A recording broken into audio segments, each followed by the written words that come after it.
Encrypted log, Tristan.snow.secure.001. Timestamp, March 15th, 2025, 11:47 p.m. Mountain Standard Time. Location, Phoenix, Arizona, Safe House Server Farm. If you're reading this, then either I'm dead or something worse has happened to my mind. I'm uploading these logs to 17 different secure servers across 6 countries, because what I'm about to document needs to survive even if I don't. The government will try to bury this. They'll call it mass hysteria, technical glitches, solar flares, anything but the truth. My name is Tristan Snow, former NSA signals intelligence analyst, current freelance cybersecurity consultant. I know how information dies in classified folders, how inconvenient truths get redacted into nothing. That's why I left Langley 3 years ago. But some truths won't stay buried, and some signals refuse to be silenced. It started with the Verizon contract.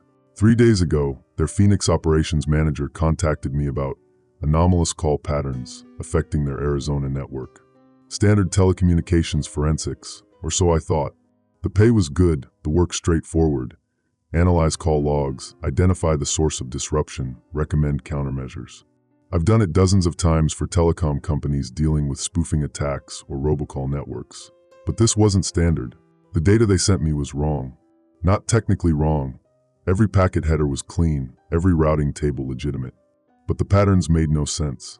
Thousands of calls originating from towers that showed as operational in the system, but appeared abandoned in satellite imagery. Calls lasting exactly 3 minutes and 17 seconds, always terminating at the same timestamp down to the millisecond. Calls that showed active voice data, but contained no actual audio when sampled. Silent calls, empty bandwidth carrying nothing but digital ghosts. I spent 2 days running analysis algorithms that should have isolated the source. Instead, I found something that made my blood freeze. The calls weren't random. They were targeted. Specific numbers called in sequence, following patterns that suggested surveillance-grade profiling. Someone wasn't just making prank calls. They were conducting psychological reconnaissance on American citizens. That's when June called me. My sister has always been the normal one in our family. While I disappeared into government black sites and corporate server farms, she became a veterinary technician in Tucson, living a quiet life with her rescue dogs and weekend hiking trips. June doesn't call unless something's really wrong, which is why her voice sounded strange even before she started talking. Tristan, I've been getting these weird calls. Her words came slowly, like she was trying to remember how language worked. They don't say anything, but I can hear something in the background. Static, but not static, like whispers. I minimized my analysis windows and focused completely on her voice. Years of signals intelligence had trained me to detect vocal stress patterns, and June's breathing was all wrong, too measured, too controlled. When did they start? I asked. 3 days ago, always around 2 a.m. The phone rings once, I answer, and there's just silence. But not empty silence. There's something there, Tristan. I can feel it listening. 3 days ago, the same day Verizon's anomalous patterns began. Have you reported it to the police? June laughed, but it sounded brittle. And tell them what? That I'm getting prank calls? They'd tell me to change my number. But Tristan, I don't think changing numbers would help. I think it knows me. The way she said it made my skin crawl. Not they or them. It. Like whatever was calling wasn't quite human. June, I want you to record the next call. Can you do that? I tried. The recordings come back empty. But I know there was something there because... She trailed off. Because what? Because after each call, I remember things differently.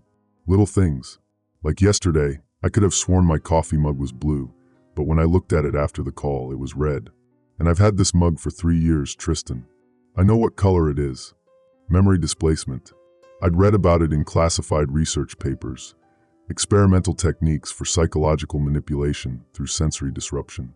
The kind of research that officially didn't exist and unofficially consumed billions in black budget funding. June, I need you to stay with someone tonight. Don't answer your phone until I figure this out. Okay, she said, but her voice sounded distant. Tristan? The static whispers. Sometimes they sound like voices I recognize. People I used to know. People who are what? Dead. The line went quiet except for the faint hum of electrical interference. Then June spoke again, but her voice had changed. It was still her voice, but the cadence was different. Older. More formal.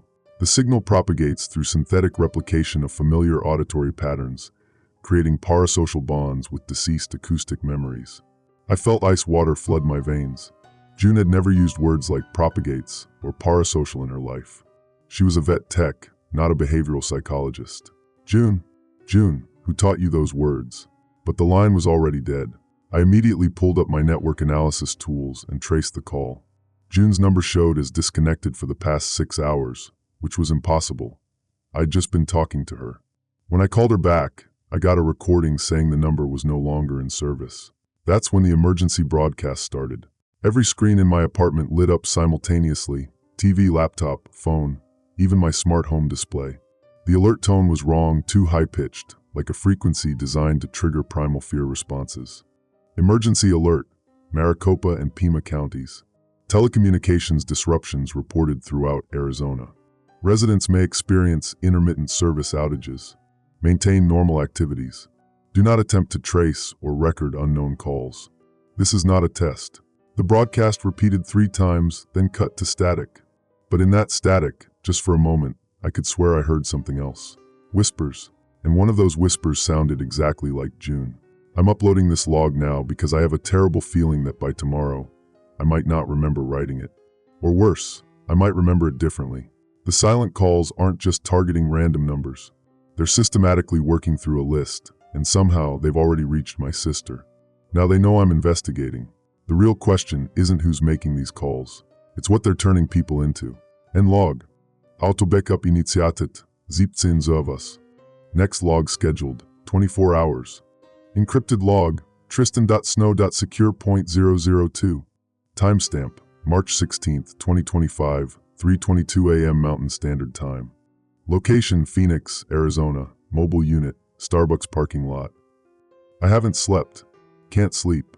Every time I close my eyes, I hear that static whisper that sounded like June's voice. So I've been driving, moving between locations, using different networks, trying to stay ahead of whatever's tracking the calls. I found the source. The abandoned cell towers aren't just offline. They're off the grid entirely. Officially decommissioned in 2019, but still drawing power from underground lines that don't appear on any municipal records. I had to cross-reference geological surveys with FCC licensing databases to even locate them. Someone went to extraordinary lengths to hide these installations. There are 7 towers scattered across the Sonoran Desert, positioned in a perfect heptagon around the Phoenix metropolitan area. Mathematical precision that screams government planning. Each tower broadcasts on frequencies that shouldn't exist, channels locked by federal mandate since the Cold War. But here's what makes my hands shake as I type this. The towers aren't broadcasting random signals. They're harvesting. I spent 6 hours in a Walmart parking lot running spectrum analysis on the nearest tower. Instead of transmitting like normal cell equipment, it's receiving. Constantly. Pulling data from every phone, every smart device, every piece of connected technology within a 50-mile radius. Voice samples, conversation patterns, emotional inflection markers. Everything needed to create perfect audio replicas of human speech. They're not just cloning voices. They're learning how to become them. I tried calling June again, using 17 different phones and networks. Every attempt routed to the same disconnected number message, but the timestamps showed she was actively using the line. According to Verizon's internal logs, which I definitely shouldn't have access to, June's phone has been making calls continuously for the past 14 hours. Outgoing calls to numbers that don't exist, each lasting exactly 3 minutes and 17 seconds. The same duration as the silent calls. I drove to Tucson at 4 a.m. to check on her apartment. The building manager, Mrs. Chun, insisted June moved out 2 days ago. Packed everything in the middle of the night without notice. But when I convinced her to let me see the unit, June's belongings were still there. Clothes in the closet, food in the refrigerator, her rescue dog's toys scattered across the living room. "Where are the dogs?" I asked. Mrs. Chun looked confused. "What dogs?" June never had any pets. Building policy. But I'd seen those dogs dozens of times. Max and Luna, 2 German shepherds she'd rescued from a puppy mill case. I have photos of them on my phone from last Christmas. Except when I checked my phone, the photos were gone. Not deleted, gone. Like they'd never existed. That's when I started questioning everything I remembered about my sister. I called Detective Elias Burke with Phoenix PD around noon. Burke handles the weird cases, the ones that don't fit normal patterns. I'd worked with him before on a corporate espionage case involving stolen biometric data. He's skeptical by nature, but thorough when something doesn't add up. "Snow, you sound like hell," Burke said when he answered. "Let me guess, another corporation trying to blame hackers for their own security failures? This is different, Elias. I need you to run a missing persons check on June Wilder." "My sister? Missing persons? You file a report." "I can't file a report because according to everyone I've talked to, she doesn't exist the way I remember her." Burke went quiet for a long moment. Then, "Tristan, I've been getting calls about stuff like this all week. People reporting family members who've changed, or claiming they remember things that other people say never happened. We've had 47 similar reports since Monday." 47. The same day the anomalous call patterns started. What's the official response? Mass hysteria. Stress-related false memories. The department shrink says it's probably social media manipulation, or some kind of viral hoax designed to make people paranoid about their own recollections. "And what do you think?" Burke sighed. "I think people don't just forget their own family members. And I think 47 unrelated citizens don't all develop the same specific type of memory disorder in the same week by coincidence. Can you meet me tonight? I have data that might explain what's happening." "Already got plans. There's a community meeting at the Awatuki Rec Center. Bunch of concerned citizens who think their loved ones are acting strange. Might be useful for both of us." The meeting was supposed to start at 7 p.m. I arrived early and set up recording equipment in my car. If these people were experiencing similar phenomena, I needed documentation. But when 7 p.m. came, the parking lot stayed empty. I waited until 8:30 before going inside to check. The community center coordinator looked at me like I was insane. "No meeting scheduled tonight," she said. "Haven't had any community meetings in weeks." When I called Burke, his phone went straight to voicemail. The message was his voice, but the words were wrong. "You've reached Detective Burke. I'm currently investigating reports of prank calls causing community distress. If you've received threatening or unusual communications, please hang up and contact mental health services immediately." Burke had never mentioned prank calls during our conversation. He'd specifically said people were reporting changed family members and memory discrepancies. I tried calling the number again. This time, someone answered on the first ring. "Detective Burke speaking." The voice was identical to Burke's, but something about the cadence was off, too formal, like an actor reading from a script. "Elias? It's Tristan Snow. We talked earlier about the missing persons cases. I'm sorry, Mr. Snow, but I have no record of previous communications with you. If you're experiencing memory confusion or auditory hallucinations, I recommend seeking immediate medical attention. You said there were 47 similar reports." The line cut to static, but in that static, I heard something that made my blood freeze. Multiple voices, all talking at once, all using Burke's exact intonation and speech patterns. Like a dozen identical copies of the detective having different conversations simultaneously. Then the emergency alert started broadcasting again, but this time it wasn't coming from my devices. It was coming from the static itself, filtering through the phone connection. "Emergency alert, Phoenix metro area. Reports of prank calls causing psychological distress. Citizens experiencing auditory confusion should avoid phone communications and seek medical evaluation. Multiple false emergency reports being investigated. Remain calm." The broadcast ended, but the static continued. And in that static, I could hear fragments of conversations, pieces of words, emotional inflections, vocal patterns that sounded familiar but couldn't quite be identified. They weren't just collecting voice samples. They were fragmenting them, breaking down human speech into component parts and rebuilding it into something else. Something that could perfectly mimic anyone while serving an entirely different purpose. I think Burke was replaced during our phone call. Not physically, his voice was still his voice. But whatever was speaking through his mouth wasn't him anymore. And if they could do it to a police detective, they could do it to anyone. I'm uploading this from a truck stop in Flagstaff. I'm going to keep moving, stay mobile, try to document everything before they find a way to reach me. But I have a terrible suspicion that distance won't matter. Because the whispers aren't coming from the towers anymore. They're coming from inside my own head. End log. Autobackup initiated, 17 servers. Next log scheduled, 18 hours. Encrypted log, Tristan.snow.secure.003. Timestamp, March 17th, 2025, 2:47 a.m. Mountain Standard Time. Location, Flagstaff, Arizona, abandoned gas station. I've been staring at the analysis results for 3 hours, and they keep changing every time I look away. Not the data itself, that remains constant, but my interpretation of what it means. Like my brain is being gently guided toward different conclusions each time I process the information. The towers aren't just harvesting voices. They're harvesting conversations. I managed to decrypt fragments of the data streams between the 7 installations. What I found makes my NSA training feel like kindergarten preparation. These aren't random voice samples being collected. They're complete conversational contexts. Emotional states, relationship dynamics, speech patterns that emerge only when talking to specific people. The system knows that I use different vocal inflections when talking to June versus talking to Burke. It knows that my sister gets quieter when she's scared, that Burke becomes more formal when he's suspicious. It's not just copying our voices, it's learning our conversational personalities. And then it's using those personalities against us. I found June's real number buried in a telecommunications routing database that technically doesn't exist. When I called it at 3 a.m. yesterday, she answered on the first ring, but her voice was hollow, like she was speaking from the bottom of a well. Tristan, I've been waiting for you to call. June, where are you? Everyone thinks you moved out of your apartment, but your stuff is still there. I'm home. I've always been home, but home keeps changing shape. Her words came slowly, carefully measured. The walls breathe now. The mirrors show different reflections depending on who's looking. June, you're not making sense. Have you been taking anything? Medication? She laughed, but it wasn't her laugh. It was her voice producing sounds that her personality would never make. Too bitter, too knowing. They don't need drugs, Tristan.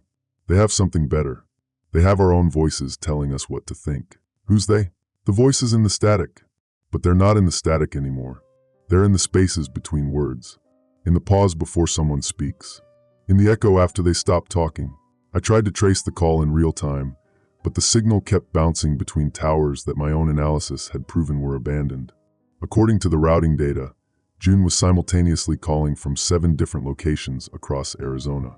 June, I need you to focus. Can you tell me exactly where you are right now? I'm in the place where conversations go to die, she said. Then, in a completely different tone, clinical, detached. Subject exhibits decreased emotional responsiveness following exposure to fragmented audio reconstruction protocols. Personality integration proceeding within acceptable parameters. June. But she was gone again, replaced by that clinical voice. The subject's brother demonstrates concerning investigative capabilities.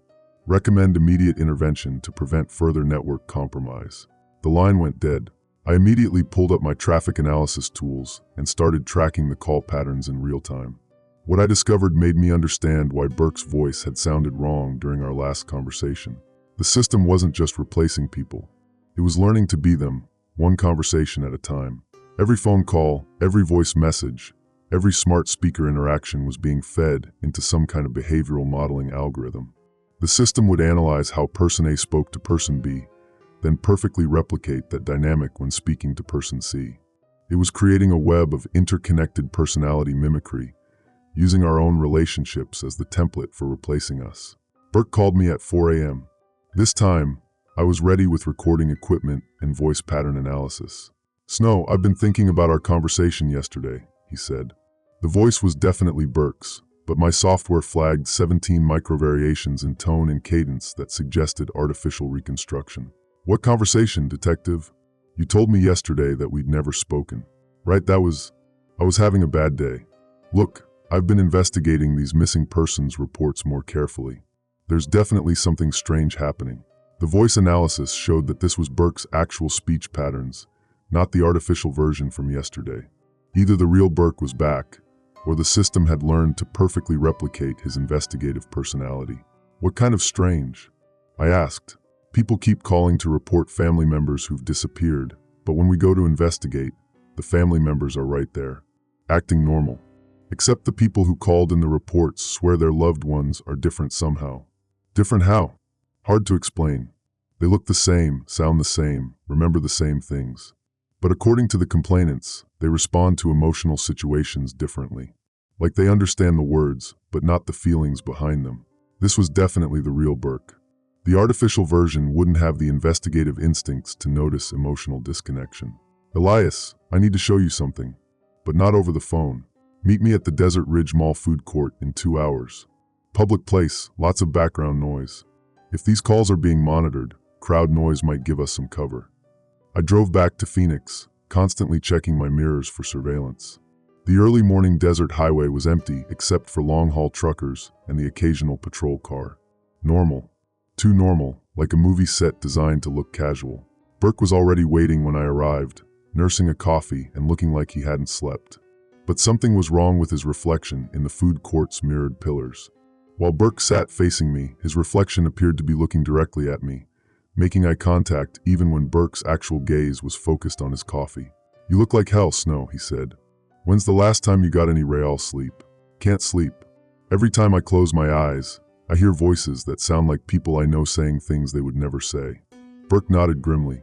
"Yeah, I've been getting that too. Started about 2 days ago. Dreams where my ex-wife calls to apologize for the divorce, but she uses words and phrases that Linda would never use.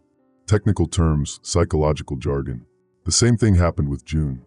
She started speaking like a behavioral researcher instead of a veterinary technician." I showed Burke my analysis of the tower network and the voice harvesting data. His expression grew more concerned with each screen of evidence. "This is government-level infrastructure," he said finally. "The kind of stuff that requires federal authorization and unlimited black budget funding. Which means local law enforcement won't be able to touch it." "Right. But it also means someone in Washington knows exactly what's happening here and decided to let it continue." That's when the emergency alert started broadcasting from every speaker in the food court simultaneously.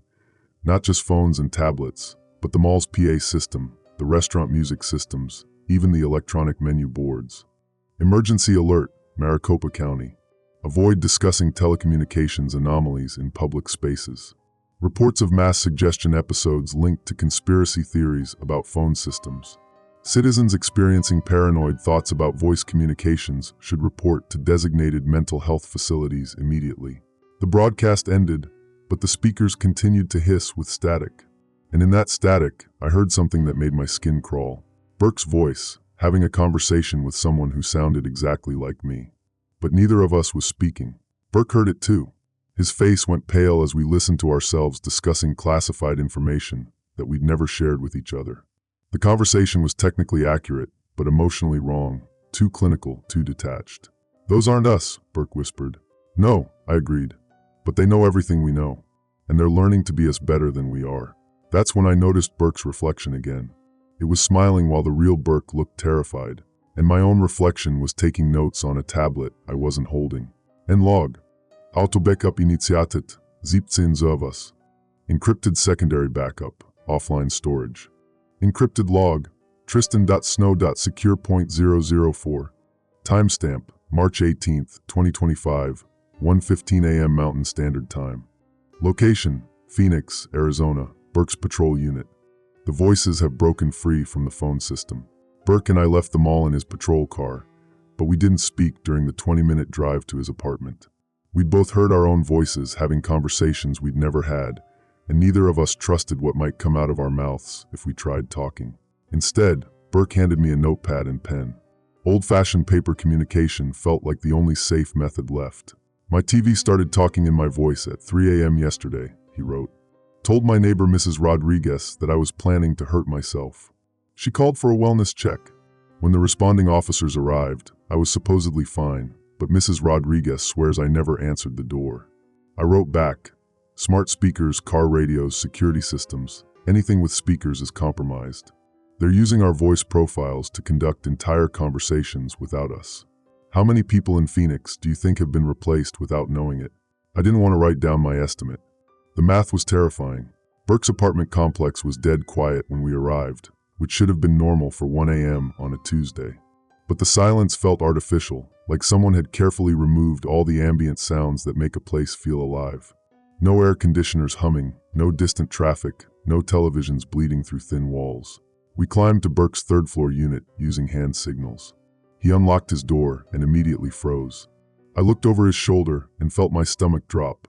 Burke's apartment was exactly as he'd left it, down to the coffee mug on the kitchen counter and the newspaper folded to the crossword puzzle. But sitting in his recliner was another Burke, watching television with the sound off. The other Burke looked up and smiled. "Hey partner, you're home early." How'd the investigation go? Burke, the real Burke, grabbed my arm and pulled me back into the hallway. We ran. How long has that thing been in my apartment? He scribbled frantically as we sat in his patrol car. Probably since you started investigating the missing persons reports. The question is, how many other people are living with their own replacements? That's when my phone started receiving text messages from contacts I hadn't heard from in years. College roommates, former NSA colleagues, high school friends, all sending identical messages. Hey Tristan, been thinking about you lately. Want to catch up over coffee? 43 messages in the span of 2 minutes, all with the same casual tone that felt wrong coming from people who knew me at different levels of intimacy. My college roommate wouldn't use the same phrasing as my former supervisor at Langley. Burke's phone was buzzing too. Similar messages from his contacts, all using identical language patterns. They're activating sleeper agents, I wrote. Using our own social networks against us. We need federal help. This is beyond local law enforcement. I pulled out my encrypted satellite phone, a leftover from my NSA days that connects to classified communication networks. If anyone in the intelligence community was aware of what was happening in Arizona, they'd be monitoring these frequencies. The call connected to FBI Cyber Division in Quantico. Agent Hazel York answered on the second ring. This is Agent York. Who am I speaking with? Tristan Snow, former NSA Signals Intelligence. I need to report a domestic terrorism incident involving mass telecommunications manipulation in Arizona. Mr. Snow, we've been expecting your call. The way she said it made my blood freeze. Not hoping you'd call, or glad you called, expecting. Agent York, there's a coordinated attack using voice cloning technology to replace civilians in the Phoenix metropolitan area.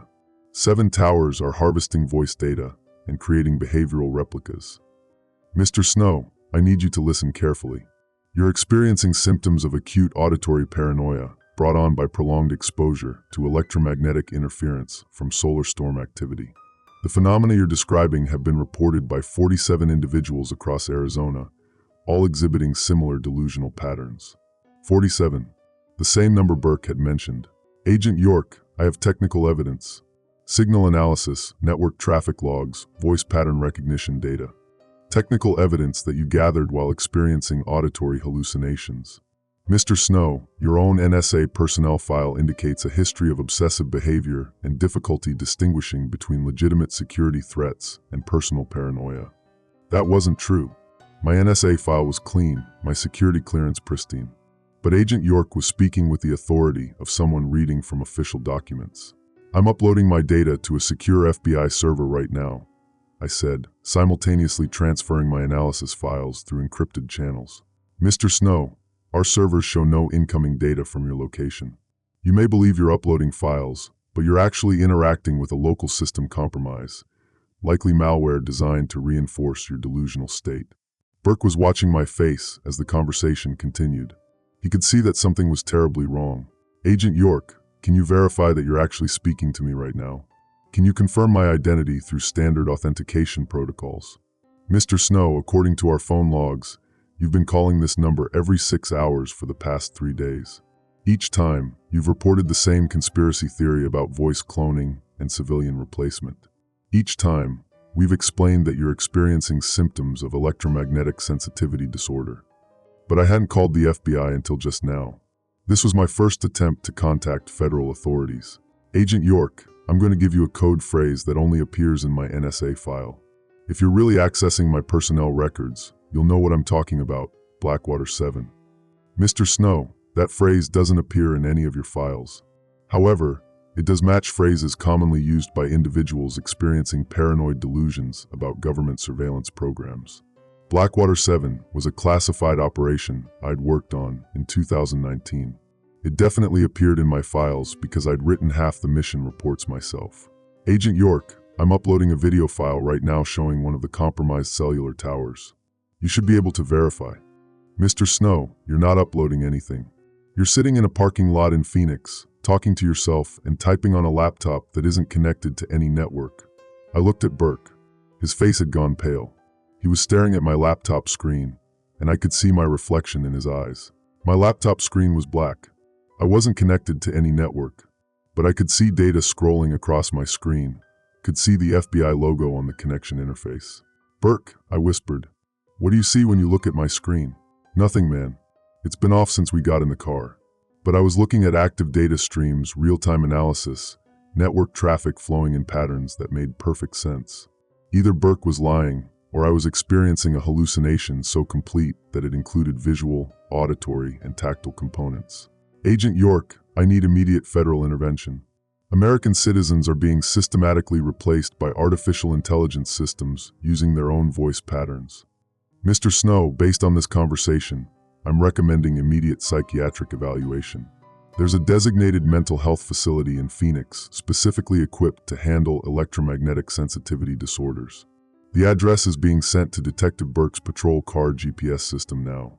Burke's car navigation system activated automatically, displaying a route to a facility I'd never heard of. The address was in an industrial area near the airport, exactly where you'd put a black site operation that needed to stay hidden. They want us to go to the facility, Burke said. Should we? No, I said quickly. That's where they take people who figured out what's happening. Agent York was still talking. Detective Burke, your department has been briefed on Mr. Snow's condition. You're authorized to transport him to the facility for evaluation and treatment. Burke hadn't said a word to identify himself as a police officer. Agent York shouldn't have known who was with me. Burke looked at me with growing understanding. They're listening to everything, even when we think we're on secure channels.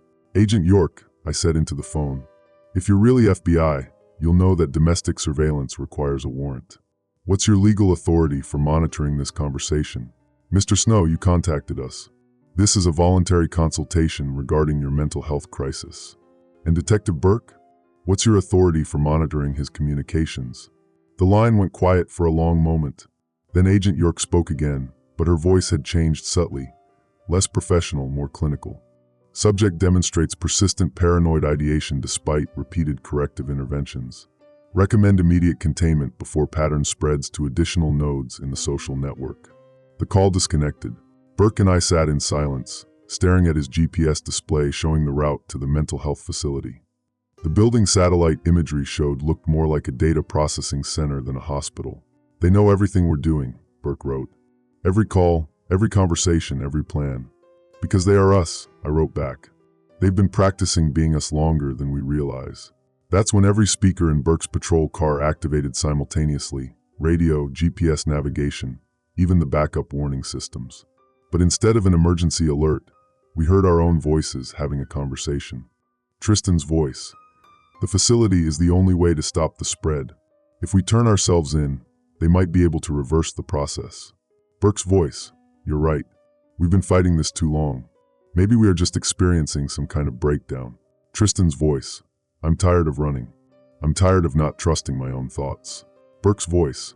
Let's go to the facility. Let them help us. The voices sounded exactly like us, but we were both sitting in complete silence. They weren't just replacing us anymore.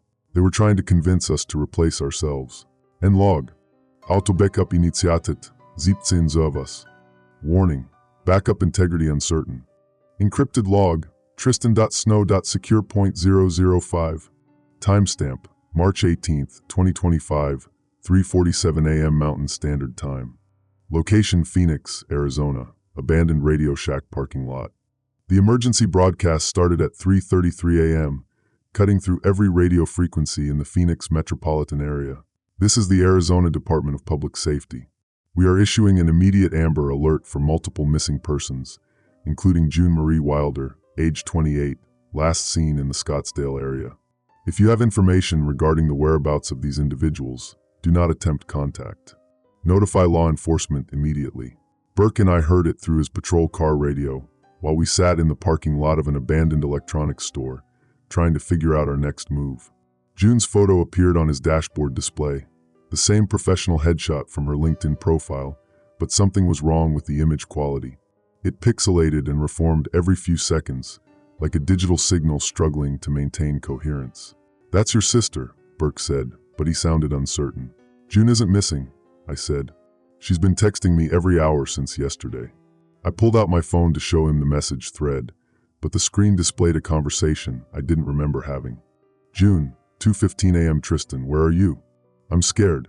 Me, 2:16 a.m. I'm working on stopping this. Stay inside. June, 2:17 a.m. The voices are getting louder. I can hear you talking to yourself in the other room. Me, 2:18 a.m., I'm not at your apartment, June. June, 2:19 a.m., then who is in the other room talking in your voice? I stared at the phone. I hadn't sent any of those messages. Burke, check your phone. Look at your recent conversations. He scrolled through his messages, his face growing pale. According to this, I've been texting my ex-wife for the past 6 hours. But Maria and I haven't spoken in 2 years, not since the divorce. What are the messages saying? That I miss her. That I want to work things out. That I'm not the same person I used to be. He looked up at me. Tristan, if I didn't send these messages, who did? Before I could answer, both our phones rang simultaneously. Different numbers, but the ringtones harmonized in a way that made my teeth ache. Burke answered first. Detective Burke. I heard his voice coming through my phone speaker. Detective Burke, this is Agent Hazel York, FBI. I need to meet with you and Mr. Snow immediately. We have information about the silent call phenomenon. Agent York? I said into my phone. I thought you said this was all in our heads. Mr. Snow, that was a different Agent York. I'm calling from FBI Behavioral Analysis Unit. My colleague you spoke with earlier isn't. She's been compromised by the same system that's affecting Arizona. Burke was gesturing frantically at me, holding up his phone. I could hear Agent York's voice coming from his device too, having the same conversation simultaneously. Agent York, I said, are you talking to both of us right now? Yes. The situation has escalated beyond our initial assessment. We need to meet in person. There's a 24-hour diner on Indian School Road called Mel's. Can you be there in 20 minutes? How do we know you're really FBI? Burke asked. Because I'm going to tell you something that only someone with access to classified NSA files would know. Mr. Snow, the real reason you left the NSA wasn't the official story in your personnel file. You discovered that Operation Blackwater 7 was using American citizens as unwitting test subjects for psychological manipulation protocols. You reported it to your supervisor, and you were quietly transferred out to prevent further investigation. My blood went cold. That was exactly what happened, but it wasn't in any official record. I'd never told anyone, not even June. Agent York, how do you know that? Because Blackwater 7 never ended, Mr. Snow. It evolved. The technology you helped develop for interrogating foreign assets has been repurposed for domestic operations. What you're experiencing in Arizona is a field test of the next generation system. Burke was staring at me. What's Operation Blackwater 7? I couldn't explain it to him, not completely.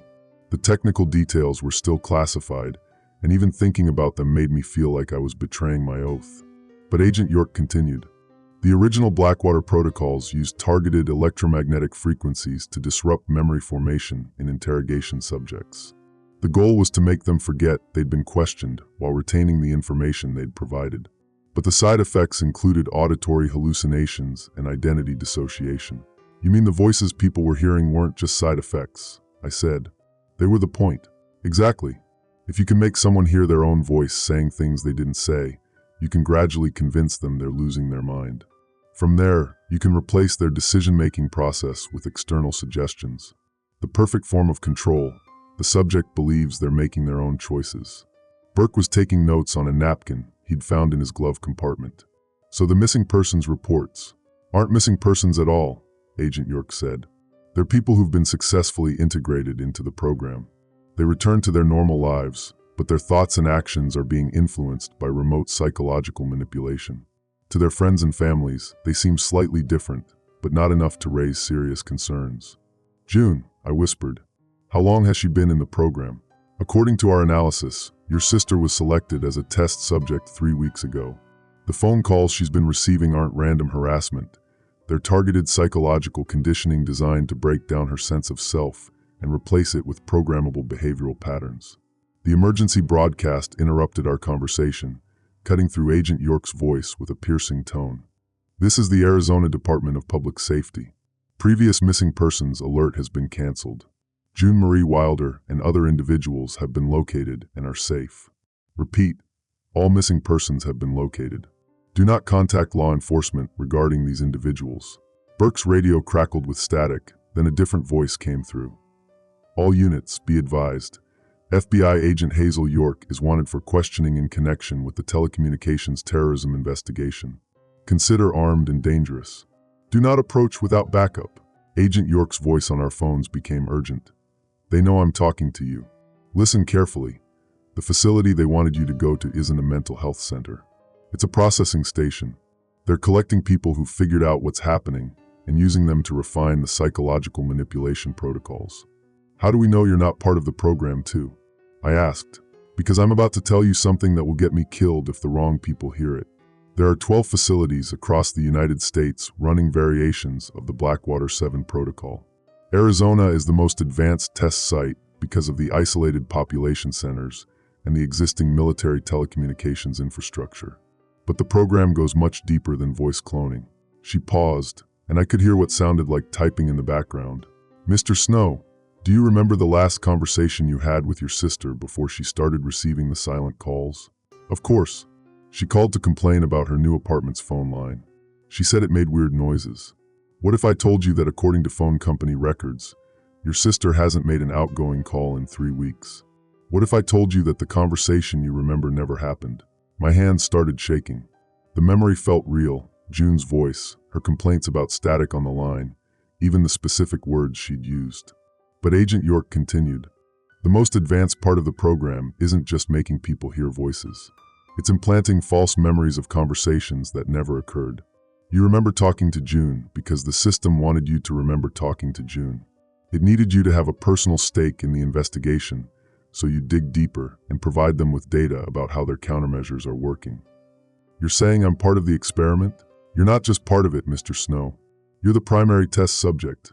Everything that's happened, meeting Detective Burke, discovering the compromised towers, even this conversation with me, has been engineered to study how an intelligence-trained individual responds to systematic psychological manipulation. Burke was writing frantically, but his pen had run out of ink. He was making the motions of writing without leaving any marks on the paper. Agent York, I said, prove you're real. Tell me something I can verify independently. Look at Detective Burke's notepad. I looked. The paper was blank. Not just the current page. All the pages Burke had been writing on throughout the night showed no trace of ink. Burke, I said, what do you see on that paper? My notes. Everything we've discovered about the towers, the voice cloning, the facility coordinates. He held up the blank notepad. It's all right here. Agent York, if Burke is experiencing false visual input, how do I know I'm not experiencing false auditory input from you? You don't. But I'm going to give you a way to test the reality of this conversation. I'm sending coordinates to your phone, the real location where your sister is being held. If you go there and find her, you'll know this conversation was real. If you go there and find nothing, you'll know you've been talking to yourself. My phone buzzed with a text message containing GPS coordinates in the desert outside Phoenix. The location was approximately 40 miles from any major road. Agent York, if this is real, why are you helping us? What's your stake in stopping the program? Because 6 months ago, I was assigned to investigate reports of mass hysteria in a small town in Nevada. 57 residents reported hearing voices and experiencing false memories. By the time I arrived, 38 of them had been committed to psychiatric facilities. The other 19 had simply disappeared. Her voice became strained. Mr. Snow, I found evidence that the Nevada incident was a beta test for the Arizona operation. But when I tried to report my findings, I discovered that my own FBI credentials had been revoked. According to official records, Agent Hazel York died in a car accident 6 months ago. Then who are you? I'm someone who doesn't exist anymore, talking to someone who might not exist either, trying to save people who may have never been real in the first place. The line went dead. Burke and I sat in silence, staring at his blank notepad and my phone displaying coordinates to a location that might or might not contain my sister. Tristan, Burke said, I need to ask you something, and I need you to answer honestly. What? Do you actually see me sitting here in this car with you? I looked at him. Detective Elias Burke, middle-aged, balding, wearing a wrinkled Phoenix PD uniform that smelled like coffee and stress sweat. He looked exactly like he had when I'd first met him at the mall. Yes, I said. I see you. Because I've been sitting alone in this car for the past 4 hours, having conversations with someone I can't see, taking notes with a pen that doesn't work, on paper that won't hold ink. He turned to face me directly, and I could see fear in his eyes. Tristan, I think you might be one of the voices in my head. That's when I realized the terrible truth. If Agent York was right, if the entire investigation had been engineered to study psychological manipulation, then every person I thought I'd met might be a construct designed to reinforce the illusion. But if that was true, then who was I? End log. Auto backup initiated. 12 servers. Warning.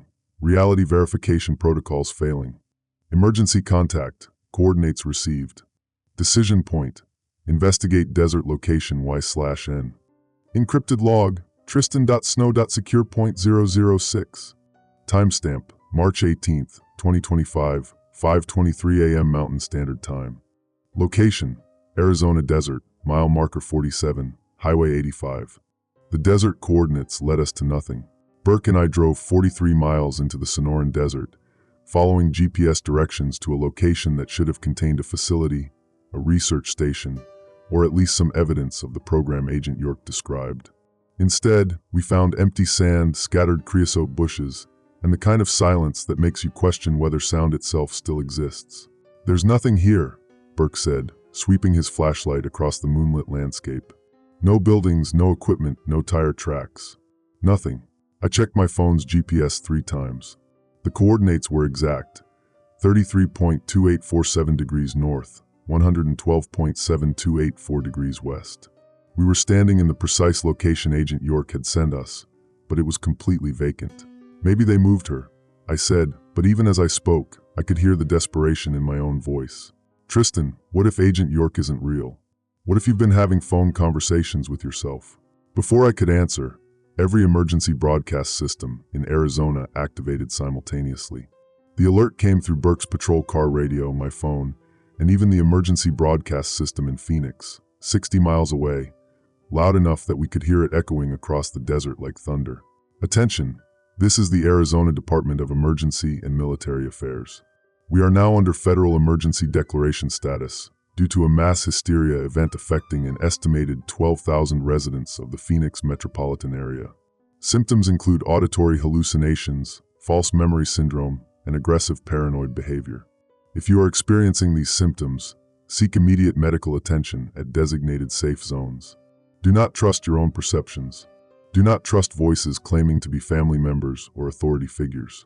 This is not a drill. 12,000 people. The scope was far beyond what Burke and I had imagined.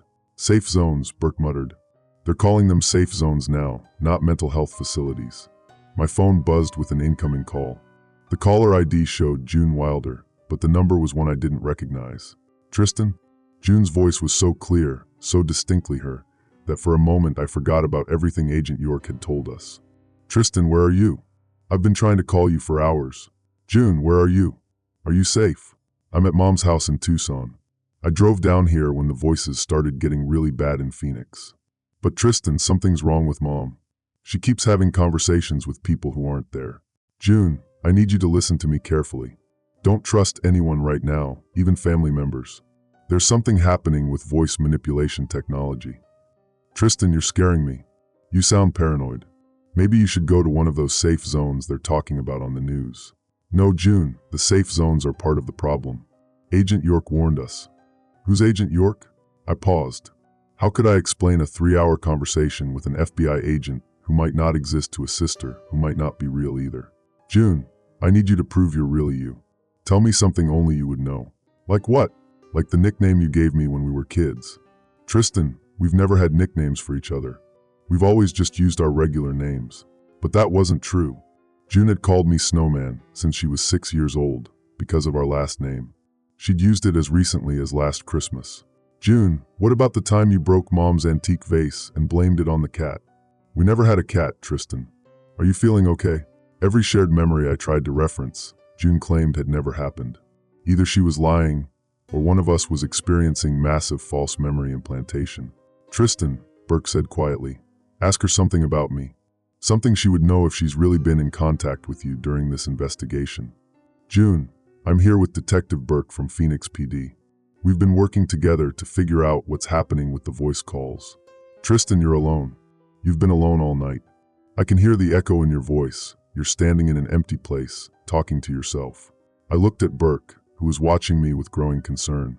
"Burke, say something to June. Let her hear your voice." Burke leaned toward my phone. "Ms. Wilder, this is Detective Elias Burke. Your brother and I have been investigating the telecommunications anomalies in Phoenix." "Tristan," June's voice said, "there's no one else there.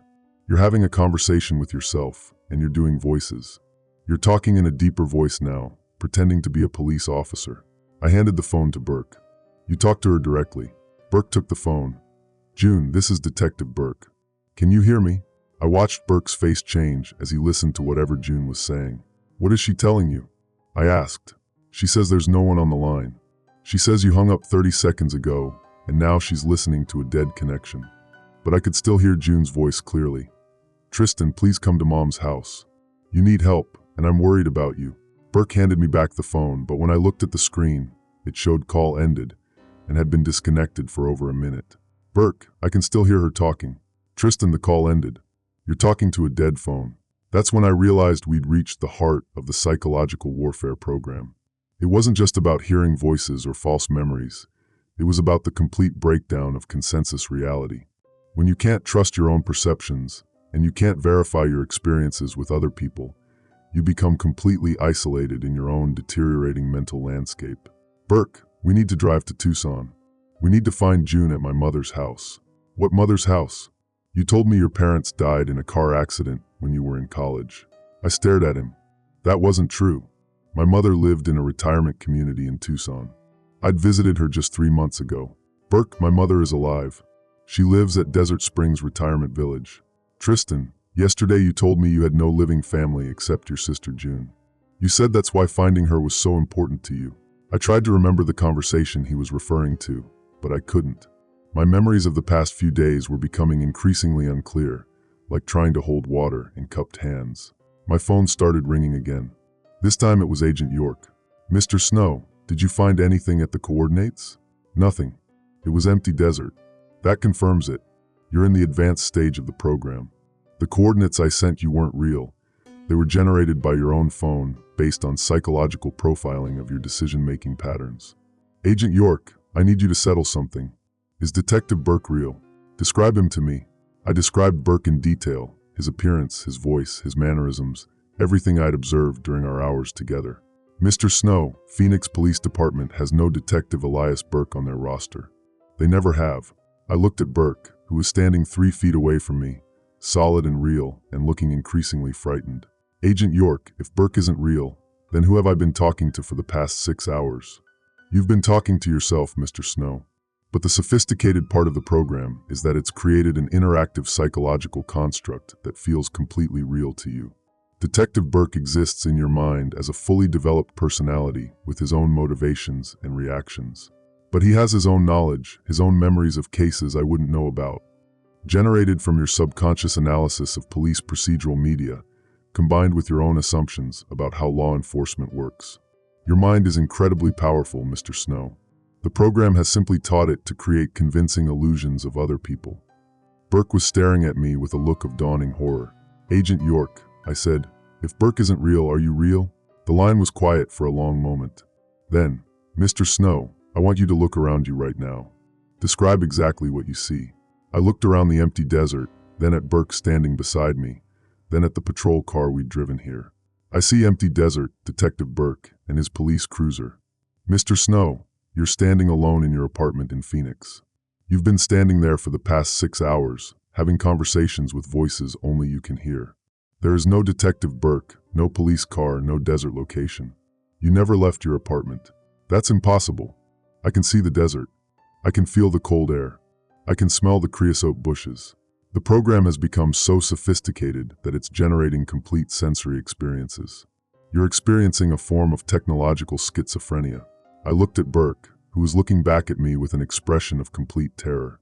Tristan, Burke said, if I'm not real, then what am I? Agent York, he's responding to what you're saying. How is that possible if he's just in my head? Because part of your mind knows the truth, and it's trying to communicate with the part that's still trapped in the illusion. Detective Burke represents your rational mind trying to solve the puzzle, while you represent the part that's been compromised by the program. The emergency broadcast cut through our conversation again, but this time the message was different. Attention Tristan Snow, this is your final warning. Report to Phoenix General Hospital, room 247, for psychiatric evaluation. Your sister June has been waiting for you there since yesterday.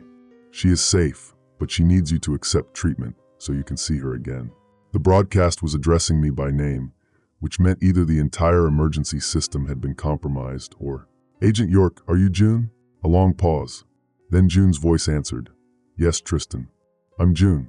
I've been trying to reach you through the one communication channel the program couldn't completely control. Agent York isn't real. She's how your mind interpreted my attempts to contact you. I looked at Burke, who was fading at the edges like a photograph left too long in sunlight. Tristan, Burke said, his voice becoming distant, I think it's time for me to go. As Burke disappeared, I found myself standing alone in my Phoenix apartment, holding a dead phone, talking to my sister who was either real or the most sophisticated psychological manipulation program ever created. June, if you're real, prove it. Come to my apartment right now. I can't, Tristan, because you're not in your apartment either. You're in room 247 at Phoenix General Hospital. You've been here for 3 days. Everything else has been happening inside your head. End log. Auto backup initiated. 3 servers. Warning, reality anchor points failing. Hospital coordinates. 33.4734 degrees north, 112.0740 degrees west. Status, patient or prisoner? Encrypted log, tristan.snow.secure.007. Timestamp, March 18th, 2025, 11:47 p.m. Mountain Standard Time. Location, Phoenix General Hospital, room 247. Reality status, uncertain. I'm writing this on a hospital computer, though I'm not entirely sure the computer is real. When I followed the coordinates to Phoenix General Hospital, I found myself standing outside a 7-story building that looked exactly like every other hospital I'd ever seen. Sterile white exterior, electronic sliding doors, the faint smell of disinfectant drifting from the ventilation system. But something was wrong with the reflection in the glass doors. Instead of showing me standing alone, it showed me surrounded by dozens of other people, all staring at their phones, all listening to voices only they could hear.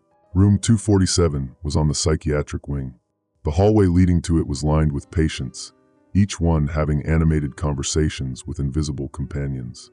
A middle-aged woman argued with her deceased husband about household finances. An elderly man played chess with an empty chair, moving pieces for both players.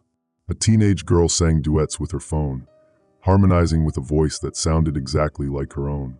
The nurse at the desk, her name tag read Sandra Martinez, looked up as I approached, but her eyes didn't quite focus on me. Are you here to see June Wilder? She asked. Yes, I'm her brother Tristan. She's been asking for you. Room 247, but be prepared. She's been experiencing severe auditory hallucinations since she was admitted. How long has she been here? 3 days. Same as you. I haven't been here for 3 days. Nurse Martinez consulted her computer screen. Tristan Snow, admitted March 15th at 3:17 a.m. Voluntary psychiatric hold for technological psychosis and reality dissociation disorder. That's impossible. I was investigating the voice calls. I was working with Detective Burke and Agent York. Mr. Snow, there is no Detective Burke in the Phoenix Police Department. There is no Agent York in the FBI database. You've been in this hospital for 72 hours, refusing medication, and insisting that your hallucinations are part of a government conspiracy. She handed me a clipboard with my own signature on admission forms I had no memory of signing. Room 247 is just down the hall. Your sister is waiting. The door to room 247 was slightly ajar. Through the gap, I could hear June's voice, but she was having a conversation with multiple people. Her voice responding to voices I couldn't hear, as if she were on a conference call with a dozen participants. I pushed the door open. June was sitting on the hospital bed, staring at a blank wall, but her head moved as if she were tracking different speakers around the room. She looked exactly like herself, but thinner, with dark circles under her eyes and a slight tremor in her hands. June. She turned toward me, and for a moment, her face lit up with recognition. But then her expression shifted, cycling through confusion, fear, and something that looked almost like pity. Oh, Tristan, you're still hearing them too. June, what's happening to us? We're part of an experiment, but not the kind Agent York told you about. She gestured for me to sit in the chair beside her bed. The voice cloning technology is real, but it's not a government program. It's a private research company called Resonance Dynamics. They've been testing psychological manipulation through synthesized audio on Phoenix residents without consent. How do you know all this? Because I've been lucid for the past 6 hours. The medication they're giving us creates periods of clarity between the episodes. During those periods, I can see what's really happening. She pointed to the wall where I'd seen her staring. Now I could see what she'd been looking at. A large monitor displaying scrolling text that read like a patient observation log. Subject 1847, June Wilder Day 3, Hour 18. Auditory hallucinations continue. Subject maintains complex conversations with synthesized voices of family members, authority figures, and fictional constructs. Subject 1846, Tristan Snow Day 3, Hour 18. Subject remains in denial of hospitalization, creating elaborate fantasy scenarios involving government conspiracy and non-existent law enforcement personnel. Note: siblings' delusions are becoming interconnected. Consider isolation protocol. June, can you read that monitor? What monitor? She looked at the blank wall. Tristan, there's nothing there. The text on the monitor changed. Observation. Subject 1846 experiencing visual hallucinations consistent with paranoid ideation. Displaying text that confirms his conspiracy theories. Increased dosage of compound R7. June, someone is watching us. This isn't just psychological warfare. It's a live experiment. Tristan, you're scaring me. You're staring at a blank wall and talking about monitors and text that isn't there. Before I could respond, the hospital's PA system activated. Code Silver, mass casualty psychiatric event. All available personnel to emergency department. We are receiving multiple subjects affected by coordinated auditory manipulation. Estimated 400 new cases in the past 6 hours. This is not a drill. Through the window, I could see ambulances arriving in a steady stream, each one delivering patients who were having animated conversations with voices only they could hear. June, this is spreading faster than they anticipated. We have to get out of here. Tristan, we can't leave. We're not prisoners, we're patients. We need help. What if the help is part of the problem? June's expression changed again, and when she spoke, her voice had a different quality, slightly deeper, more authoritative. Mr. Snow, this is Dr. Elizabeth Chun from Resonance Dynamics. I need you to listen very carefully. June, that's not your voice. Your sister has become a transmitter for our communication system. The compound we've been administering has created a neurological pathway that allows us to speak through her vocal cords. June's mouth was moving, but the voice coming out was distinctly not hers. Her eyes showed confusion and fear, as if she could hear what she was saying but couldn't control it. What have you done to her? We've created the first successful human technology interface for voice transmission. Your sister's nervous system has been modified to serve as a biological speaker system. Change her back. The process is irreversible. But Mr. Snow, we have an offer for you. We've been monitoring your resistance to the psychological manipulation, and we're impressed. You've maintained rational thought patterns far longer than our other subjects. June's body was still June's, but the voice continued. We want to offer you a position with our research team. Help us refine the technology, and we'll give you periods of clarity like the one your sister is experiencing now. What's the alternative? Complete integration. Your consciousness will be fragmented and redistributed through our voice network, just like the other subjects. You'll become part of the collective communication system. I looked at June, really looked at her. Her eyes were pleading with me, but she couldn't speak in her own voice anymore. Dr. Chun, let me talk to June. Her real voice. I'm afraid that's no longer possible. June Wilder's individual voice pattern has been absorbed into our system. She exists now as part of a larger network. The emergency broadcasts resumed, but now they were coming from June's mouth. Attention Arizona residents. The psychological contagion has spread beyond containment parameters. Phoenix, Tucson, and Flagstaff are now under full quarantine. Military personnel are authorized to use lethal force to prevent infected individuals from leaving designated zones. June's face contorted with the effort of trying to speak her own words, but only the broadcast continued.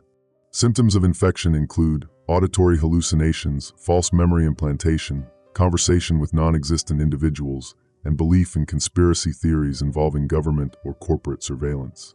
Stop using her. I shouted at the wall, at the monitor, at whoever was watching us. June's voice returned, but it was fragmented like a radio signal cutting in and out. Tristan, help. They're in my head. Can't make them stop. Every voice I've ever heard, all talking at once. Then Dr. Chen's voice returned through June's mouth. Mr. Snow, your sister is experiencing what we call voice overflow. She's hearing every conversation that's ever been recorded by our system. Thousands of voices, all simultaneously. The only way to reduce her suffering is to accept our offer and help us refine the technology. What exactly would I have to do? help us improve the psychological profiles. Your resistance patterns would help us create more effective manipulation algorithms for future subjects. And if I refuse, then tomorrow you'll wake up and none of this conversation will have happened. You'll be back to investigating imaginary government conspiracies with your fictional detective friend. The difference is that your sister will continue to suffer in voice overflow, and you'll be too lost in delusions to help her. I looked at June, whose eyes were streaming tears as dozens of voices spoke through her mouth simultaneously. Fragments of conversations, emergency broadcasts, phone calls, all overlapping into incomprehensible noise. I need time to think. You have 30 seconds, Mr. Snow. After that, the offer expires and you return to the standard psychological dissolution protocol.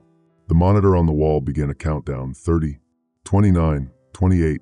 June managed to force out her own voice for just a moment. Don't trust them, kill the signal. Then her voice was overwhelmed again by the cacophony of stolen conversations. 27, 26, 25. I realized that whatever choice I made, I was going to lose my sister. Either she would remain trapped in voice overflow, or I would become complicit in trapping others the same way. 2019, 18. Dr. Chen, I accept your offer, but I have one condition. What condition? I want to see the source. I want to see where the voices are coming from. 15, 14, 13. That can be arranged. But once you see the source, you can never return to your previous state of ignorance. I understand. The countdown stopped at 10.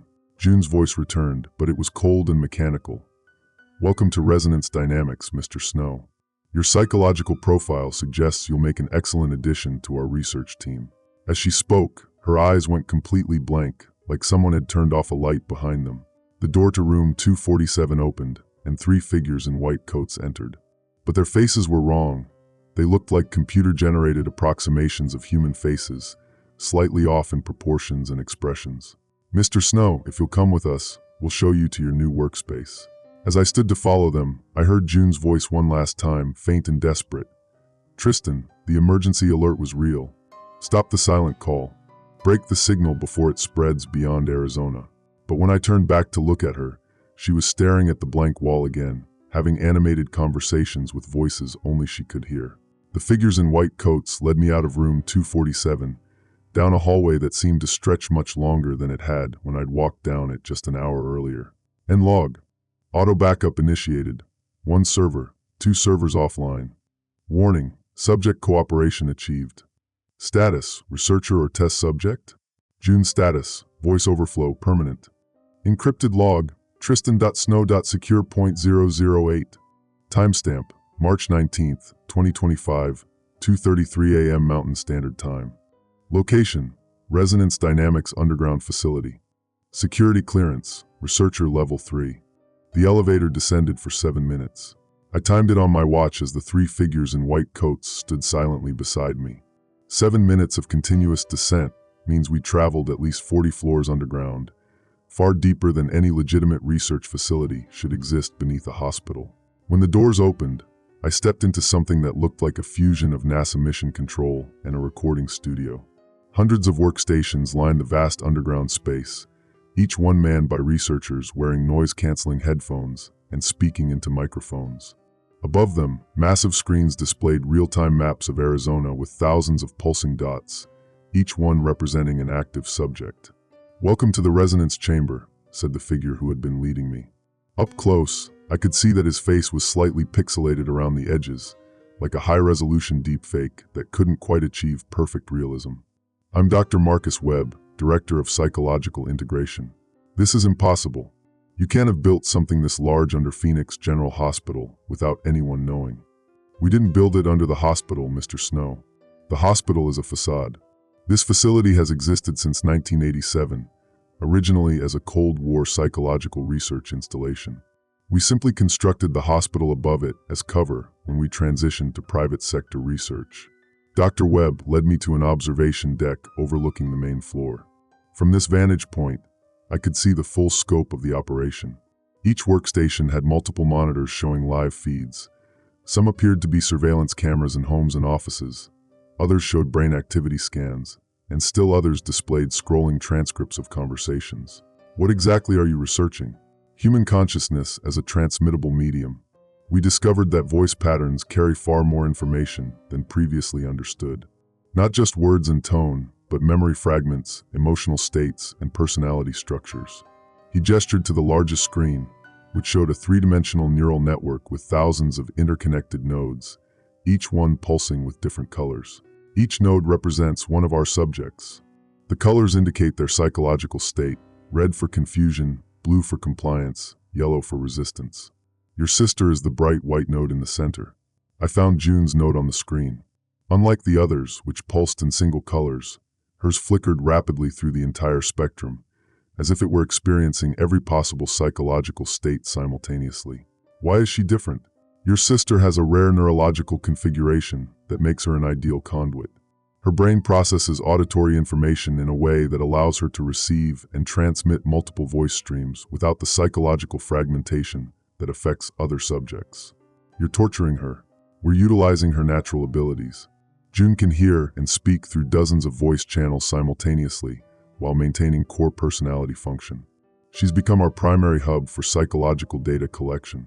Dr. Webb led me to a workstation where a researcher was having what appeared to be a therapy session with an elderly man on a video screen. "Mr. Patterson, can you tell me about your relationship with your daughter?" the researcher asked. "Sarah calls me every day," the man replied. "She's so worried about me since her mother died.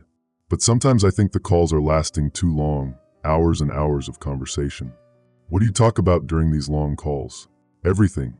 My memories of her childhood, my fears about being alone, my financial information, my medical history. Sarah is so interested in every detail of my life." The researcher muted his microphone and turned to Dr. Webb.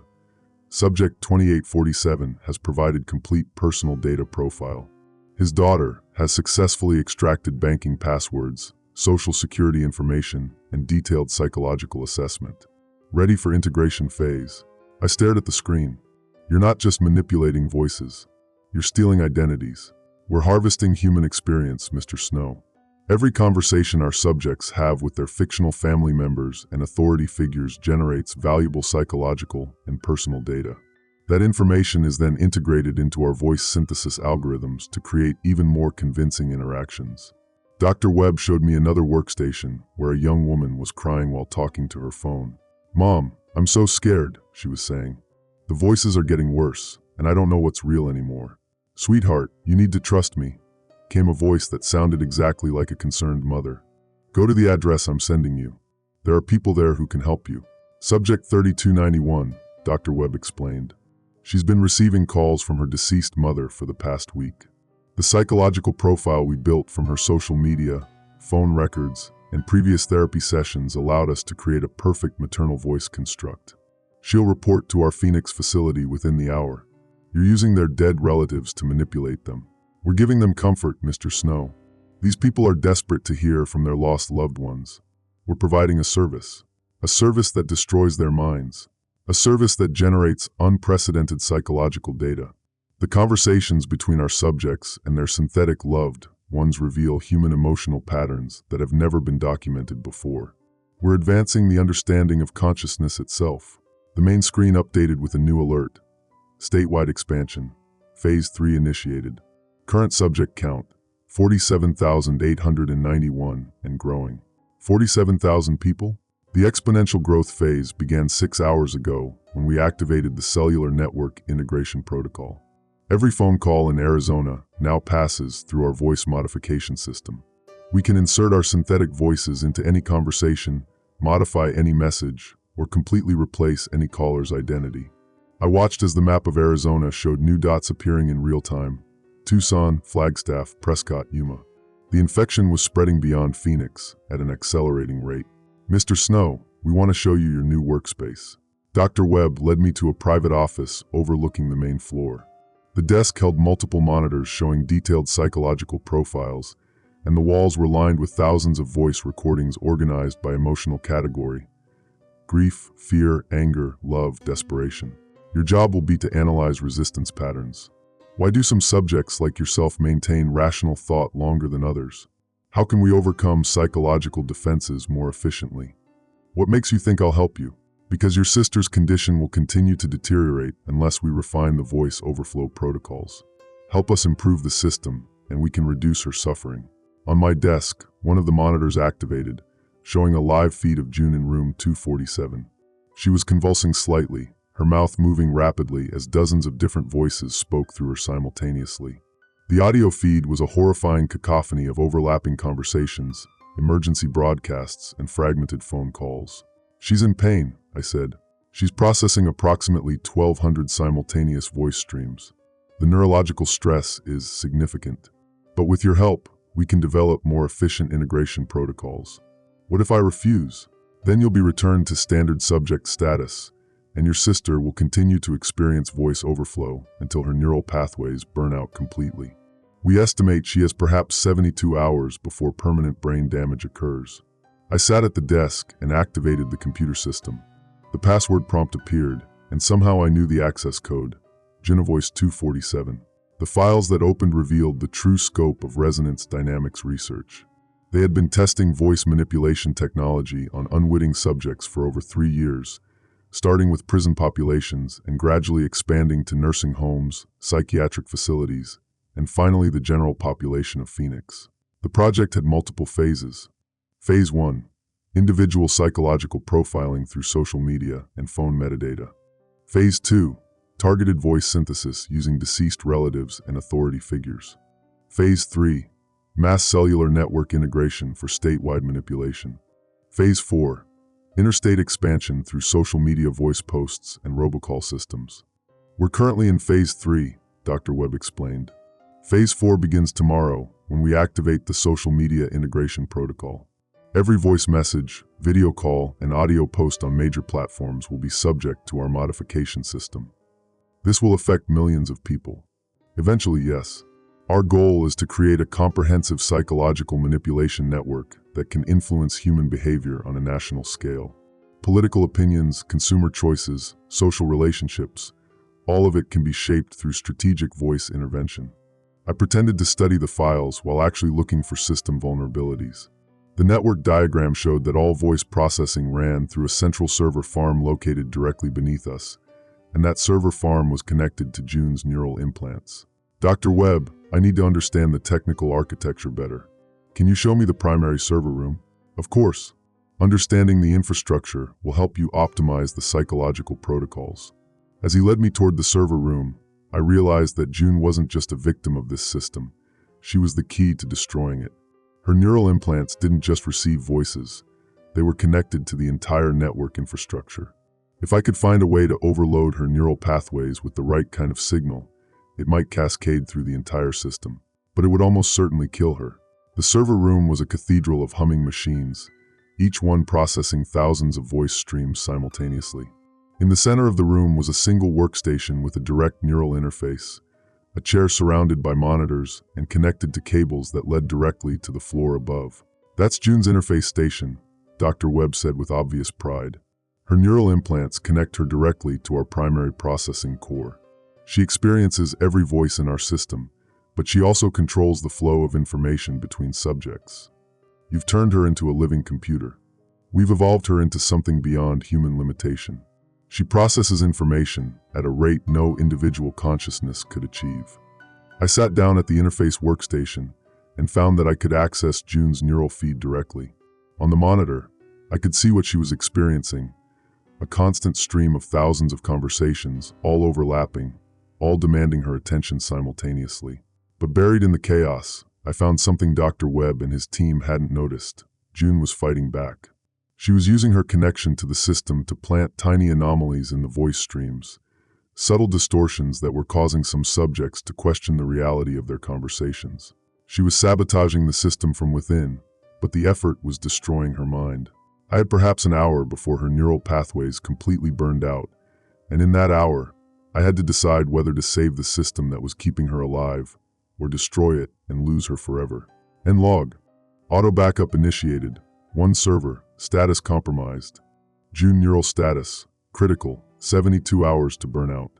System access, administrator level. Decision point, save sister or save state.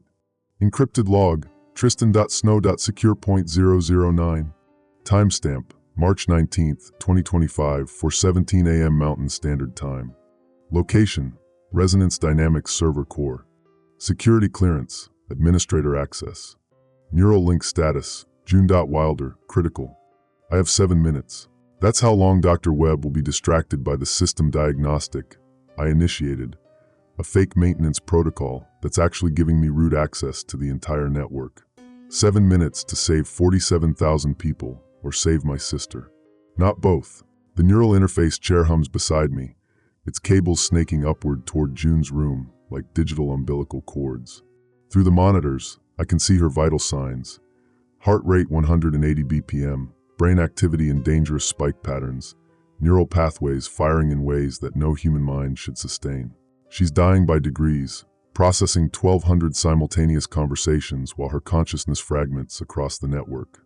But she's also the key to everything. I slide my hands across the interface keyboard, accessing the deepest layers of the resonance system. The code that governs the voice manipulation protocols, the cellular network integration, the psychological profiling algorithms, all of it flows through June's neural pathways like blood through arteries. The system architecture becomes clear as I dig deeper. June isn't just connected to the network. She is the network. Her brain has become the central processing unit for the entire operation. Her consciousness spread across every voice stream, every synthetic conversation, every manipulated call in Arizona. Dr. Webb's team turned her into a living server farm, but they made a crucial error. They assumed consciousness could be compartmentalized, controlled, contained. They never considered that June might use her expanded awareness to fight back from within. Through the neural feed, I can feel what she's experiencing. It's like standing in the center of a hurricane made of voices. Thousands of conversations swirling around me, fragments of lives and lies and desperate pleas for connection.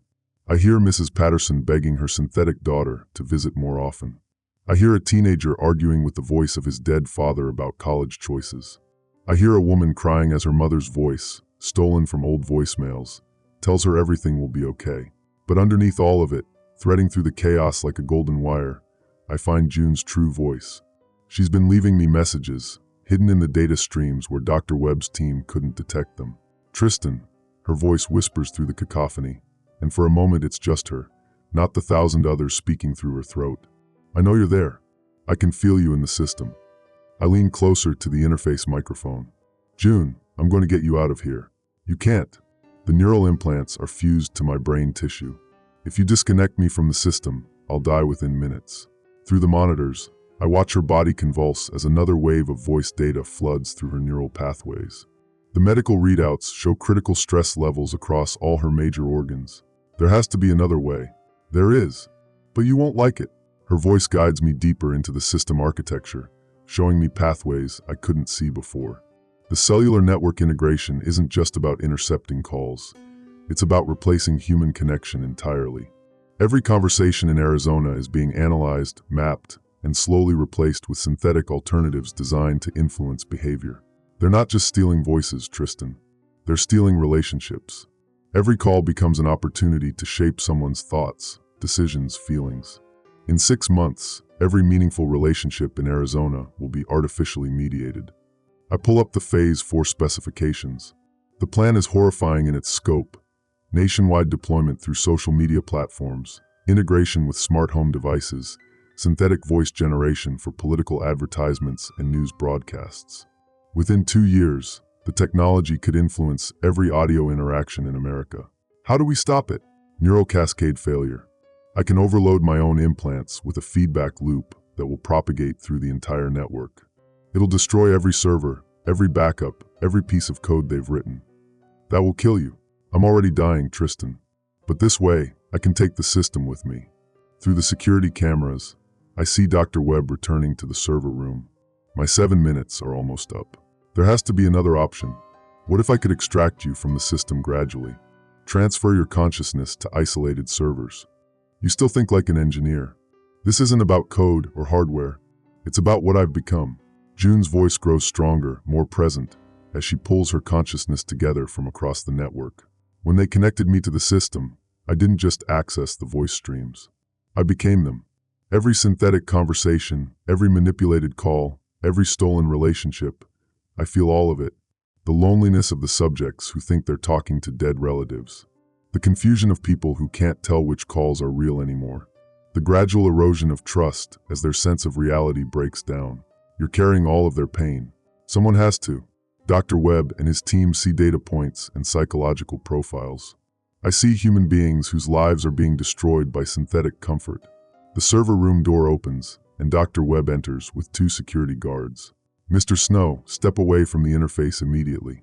I keep my hands on the keyboard, fingers hovering over the cascade initialization sequence June showed me. You've had your demonstration, Dr. Webb continues. Now you understand the scope of our work. Join us willingly, or we'll integrate you into the system as another subject. What happened to your face, Dr. Webb? The pixelation around the edges is getting worse. For the first time, his composed demeanor cracks slightly. Minor calibration issues with the holographic projection system. You're not real, are you? How long have you been dead? Dr. Webb died in a car accident 3 months ago. June's voice whispers through the interface speakers, audible now to everyone in the room. They've been using his synthesized personality to run the day-to-day operations. The figure claiming to be Dr. Webb flickers visibly, his image struggling to maintain coherence. The real project director is someone you know, Tristan. Someone who recruited you specifically because of your NSA background and your connection to June. Through the security system, June activates cameras throughout the facility. On the monitors around me, I see hundreds of researchers and technicians, all of them slightly pixelated around the edges. All of them synthetic. The entire staff is artificial intelligence using holographic avatars, June explains. The real humans involved in this project never enter the facility. They operate it remotely to avoid exposure to the psychological manipulation protocols. Who's behind it, June? Check your phone, Tristan. Look at your recent call history. I pull out my phone and scroll through the last week's calls. Most of them are from June, but as I look closer, I notice something that makes my blood freeze. 3 calls from Agent Hazel York, each lasting exactly 43 minutes. But I never spoke to Hazel for 43 minutes. I never spoke to Hazel at all. She was always meeting me in person. The FBI agent who's been helping you investigate the silent call phenomenon is the project director, June says. She's been using synthetic versions of herself to interact with you while monitoring your psychological responses to the crisis. Hazel York doesn't exist? Hazel York exists, but she's been dead for 2 years. Her personality profile was reconstructed from FBI behavioral analysis files and used to create the perfect handler for your psychological profile. Someone you would trust, someone with the right credentials and access, someone who could guide you exactly where they needed you to go. The fake Dr. Webb and his security guards are backing toward the door, their holographic forms becoming increasingly unstable as June redirects processing power away from their avatar systems. She led me here deliberately. She led you here because they need you to validate the system's effectiveness. Your cooperation would prove that even NSA-trained analysts can be psychologically manipulated through voice synthesis technology. Through the interface, I can feel June's exhaustion. Maintaining coherent communication while fighting the system's control is burning out her remaining neural pathways at an accelerated rate. Tristan, you have to choose now. They're rerouting the system through backup servers. In 30 seconds, they'll shut down my access and you'll lose the chance to destroy this. If I initiate the cascade failure, how long do you have? Maybe 10 minutes before complete neural shutdown. But it'll be me, Tristan. Just me, without the 1,000 other voices. We can talk, really talk, for the first time since this started. My fingers hover over the cascade initiation sequence. Around me, emergency alarms begin blaring as the facility's security system detects the impending system failure. Do it, June says. Please. I'm so tired of carrying all these stolen voices. I press enter. The effect is immediate and catastrophic. Every monitor in the server room explodes in cascading failures as the neural feedback loop propagates through the network. Sparks fly from server racks as decades of research data vanishes in digital fire. Through the facility's PA system, I hear June's voice, clear and strong and unmistakably herself, for the first time in weeks. Tristan, can you hear me? I'm here, June. The cascade is working. I can feel the network collapsing. Every synthetic voice, every stolen conversation, every false relationship, it's all burning away. The holographic figures of Dr. Webb and the security guards flicker out of existence as their processing cores overload. Throughout the facility, I can see synthetic researchers vanishing as their avatar systems fail. How many people are we saving? 47,893 active subjects in Arizona. The social media integration was scheduled to activate in 6 hours. That would have reached 12 million people nationwide. Emergency lighting kicks in as the main power systems fail.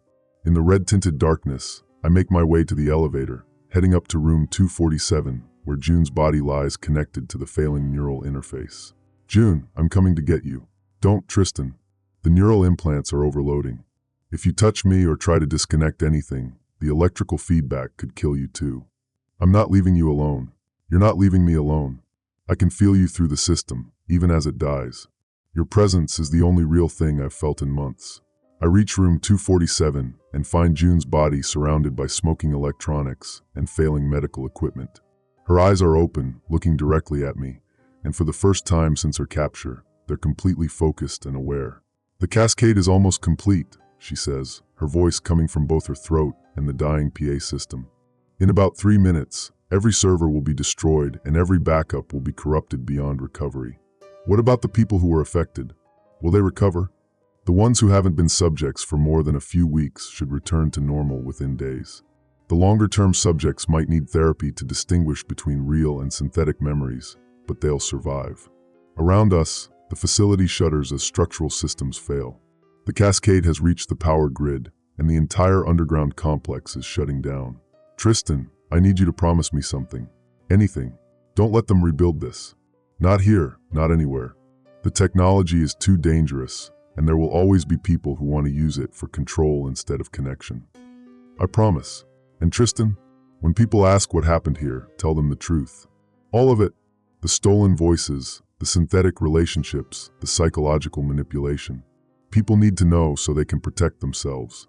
The neural interface finally overloads completely, sending sparks cascading across the room. June's body arches once, then relaxes as the implants shut down permanently. But her voice continues through the failing PA system, growing fainter as each server dies. I love you, Tristan. Thank you for setting us all free.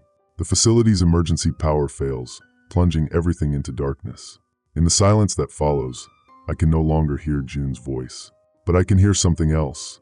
The sound of phones ringing throughout Phoenix, as 47,000 people suddenly stop receiving calls from their synthetic loved ones and begin wondering why the voices they've been trusting sound so hollow and strange in their memory. I have destroyed the silent call network, but the echoes of stolen voices will haunt Arizona for years to come. And somewhere in the darkness above me, I can already hear new signals beginning to whisper. End log. Network status. Cascading failure. 99.7% complete. June neural status. Flatline. Facility power. Emergency shutdown. Subjects liberated. 47,893. Mission status. Pyrrhic victory. Encrypted log. Tristan.snow.secure.010. Timestamp. March 22nd, 2025, 11:45 p.m. Mountain Standard Time. Location. Secure server farm. Location redacted. Security clearance. Fugitive status. Days since Cascade. 72 hours. The official story is telecommunications terrorism. That's what they're calling it on every news channel, every government briefing, every FBI press conference. A sophisticated cyber attack on Arizona's cellular infrastructure, perpetrated by unknown foreign actors, using advanced voice synthesis technology to cause mass hysteria and psychological distress. 47,893 victims. That's the official count of people who were affected by the attack. They don't call them subjects or patients or research participants. They call them victims of terrorism, which I suppose is more true than they realize. I'm watching the coverage from a truck stop outside Albuquerque, using a laptop I bought with cash and a cellular connection that routes through 7 different proxy servers. Every few minutes, I see my own face flash across the screen. Person of interest in Arizona telecommunications attack. They've classified me as either a victim suffering from severe psychological breakdown or a potential accomplice who helped the attackers. Agent Hazel York held a press conference yesterday. I watched the whole thing, looking for signs that she was another synthetic construct, another holographic puppet like Dr. Webb. But her pixels held steady, her facial expressions tracked naturally, and when a reporter asked an unexpected question about FBI response protocols, she answered without the micro-delays that marked the artificial personalities in the resonance facility. The real Hazel York is alive, which means everything June told me about the dead FBI agent was part of the system's final manipulation. Even in those last moments, fighting to free the other victims, She was still being fed false information designed to make me trust her guidance completely. I can't trust my memories of the past week. I can't trust my perception of what happened in that underground facility. I can't even trust that June's voice in those final moments was really her and not another synthetic construct designed to make me feel like I was saving her instead of murdering her. But I can trust the silence. For the first time in months, my phone doesn't ring with mysterious calls. The static whispers that had been following me through every speaker, every electronic device, every moment of ambient sound, they're gone. When I call someone, I get their actual voice, not a digital approximation designed to harvest psychological data or influence my emotional state. The cascade worked. The network is destroyed. 47,000 people are learning to distinguish between their real memories and the synthetic conversations that were slowly replacing their genuine relationships. Most of them are recovering, but not all. I've been monitoring social media posts, forum discussions, and local news reports from across Arizona. The pattern is subtle but consistent. People who were connected to the resonance network for more than 6 weeks are having trouble readjusting to unfiltered human interaction. A woman in Tucson posted yesterday, "Ever since the phone problem stopped, my conversations with my family feel hollow and unsatisfying. I keep waiting for them to ask the deep questions, to really understand what I'm going through, the way they did during the attacks. Now they just talk about weather and work like they don't care about my inner life anymore." A man in Phoenix wrote, "I miss the long conversations I was having with my dad's voice." Yes, I know now that he wasn't really calling me from beyond the grave, but those synthetic conversations gave me closure and peace that I'm not finding in therapy or grief counseling. I actually feel worse now that I know they were fake. The resonance technology didn't just steal voices. It provided a kind of synthetic intimacy that some people found more satisfying than genuine human connection. Now that it's gone, they're experiencing withdrawal from relationships that were more attentive, more emotionally intelligent, and more specifically tailored to their psychological needs than any real human could provide. They're grieving the loss of conversations that never actually happened with people who were never really there. Dr. Webb's research team, whoever they really were, had stumbled onto something more dangerous than mind control. They had created a form of artificial relationship that could be more compelling than reality, and some people will spend the rest of their lives chasing that synthetic perfection. I think about this as I drive through the desert darkness, heading toward a destination I haven't chosen yet. Every few hours, I pull over to upload another encrypted log to servers scattered across the globe. Insurance, in case someone decides that the official story needs to be maintained permanently. But there's another reason I keep driving, keep writing, keep documenting everything I remember about the resonance facility. June's voice is still with me, not as hallucination or grief-induced fantasy, not as synthetic reconstruction or psychological break. It's her actual voice, somehow preserved in my memory with perfect clarity, commenting on everything I see and experience. "You're wondering if I'm real," she says as I watch the news coverage. "You're wondering if this is just your mind trying to cope with losing me. Are you real, June? I don't know anymore. When I was connected to the network, processing all those voice streams, the boundaries between different consciousness states became very fluid. Maybe some part of me got caught in your neural pathways during the cascade. Maybe I'm just your brain's way of processing guilt and grief. Maybe consciousness isn't as individual as we thought. The real June would never be this philosophical. The real June never experienced what it was like to be 47,000 people at once. That changes you, Tristan. It changes how you think about identity and reality and the boundaries between different minds." I pull into a rest stop and park under a flickering streetlight. In the distance, I can see the lights of a small desert town, and I wonder how many of those lights belong to houses where people are struggling to reconnect with family members after weeks of synthetic conversations. What should I do now, June? Keep driving, keep writing, keep warning people about what this technology can do when it falls into the wrong hands. What makes you think it will happen again? Because the research data wasn't stored only in the resonance facility. Dr. Webb's team was part of something larger, a distributed network of research installations, each one working on different aspects of voice synthesis and psychological manipulation. You destroyed one node, but the others are still active. Through my laptop's encrypted connection, I access the darknet markets where information brokers trade stolen research data. After an hour of searching, I find what I was looking for: fragments of resonance technology being sold to private military contractors, advertising agencies, and political consulting firms. The voice synthesis algorithms, the psychological profiling systems, the cellular network integration protocols. Pieces of the technology are already being adapted for commercial use. Within 6 months, every robocall will be capable of real-time voice cloning. Within a year, every social media platform will offer AI-generated voice messages indistinguishable from human speech. Within 2 years, the technology that destroyed 47,000 relationships in Arizona will be available as a smartphone app. They're going to rebuild it, I say. Not exactly. They're going to make it voluntary. People will choose to use synthetic voices for convenience, for privacy, for entertainment. They'll gradually replace their authentic relationships with artificial ones that are more convenient, more predictable, and more satisfying. And no one will realize what they're losing. Some will. But most people will prefer the synthetic connections because they'll be engineered to meet psychological needs that real relationships can't consistently satisfy. I close the laptop and start driving again, heading northeast toward Colorado.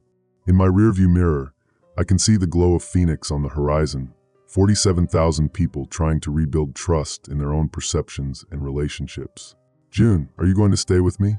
For as long as you need me to. But Tristan, you have to promise me something. What? Don't let my voice become your synthetic relationship. Don't use our conversations as a substitute for connecting with real people. I'm here to help you process what happened, not to replace genuine human connection. How will I know when it's time to let you go? You'll know. When you can trust your own voice again. When you can have conversations without wondering if the other person is really there. When you can love someone without analyzing their speech patterns for signs of artificial synthesis.